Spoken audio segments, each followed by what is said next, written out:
اللہ کی قدرت دیکھیں، اللہ بڑا بے نیاز ہے، وہ قدیر ذات ہے، جیسے چاہے کرتا ہے، وہ چڑیوں سے باز مروا دے، وہ بادشاہ بے نیاز ہے۔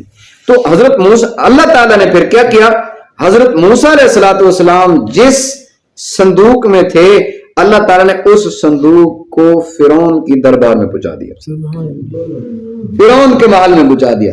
دو روایتیں ہیں، ایک یہ ہے کہ فرعون کے خود فرعون کے جو غلام تھے، باندیاں تھیں، وہ دریا پر کھڑے تھے اور مچھلیاں شکار کر رہے تھے، ایک روایت یہ۔ دوسری یہ ہے کہ چھوٹی سی اس دریا سے نہر تھی، وہ فرعون کے محل کے اندر سے گزرتی تھی، تو اللہ تعالیٰ نے وہ صندوق اس نہر میں ڈال کر فرعون کے محل کے اندر لیا۔ تو فرعون کی بیوی حضرت آسیہ چونکہ مسلمان تھیں، ایمان لائی تھیں، اس لیے حضرت آسیہ کہا جاتا ہے۔ تو حضرت آسیہ نے وہ صندوق دیکھا، اپنی باندیوں سے کیسے پکڑ لاؤ، جب اسے پکڑ لایا تو یہاں ایک بات ضرور عرض کیے دیتا ہوں، حضرت موسیٰ علیہ السلام کو اللہ نے ایسا حسن دیا تھا جس کی ایک دفعہ نظر پڑتی اور وہ دل پکڑ کر بیٹھ جاتا۔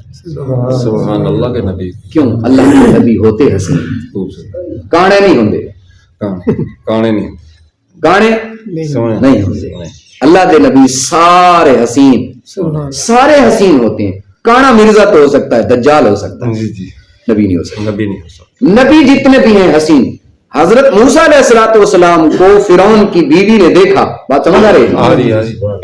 فرعون کی بیوی نے دیکھا اور اسے پکڑا، اور جب حضرت صندوق کھولا، حضرت موسیٰ علیہ السلام اندر تھے، اتنے حسین تھے جو دیوانہ ہو گئی، فریفتہ ہو گئی، فرعون سے کہنے لگی اب ایسا کرے، میرے اور آپ کی اولاد تو ہے نہیں، اسے اپنا بیٹا ہی بنا لیتے، اسے اپنا بیٹا ہی بنا لیتے۔ یہ احسان تھا اللہ تعالیٰ کا، اللہ اسے کے لیے اسی لیے فرماتا ہے یہ میرا پہلا احسان ہے جو آپ جس ڈر سے حضرت موسیٰ علیہ السلام کی والدہ نے دریا میں ڈالا تھا، جس بادشاہ کی ڈر سے اسی ہی کی دربار میں محل میں لا کر اللہ نے وہی پالا، دشمن دے گھر دے وچ، جو بچوں کو تو قتل کر رہا ہے لیکن دشمن دے گھر دے وچ لے آ کے اللہ تعالیٰ نے پالا۔ بات لمبی ہو جائے گی، میرا خیال یہی بات بند کر دیں، کل اس سے آگے شروع کریں گے۔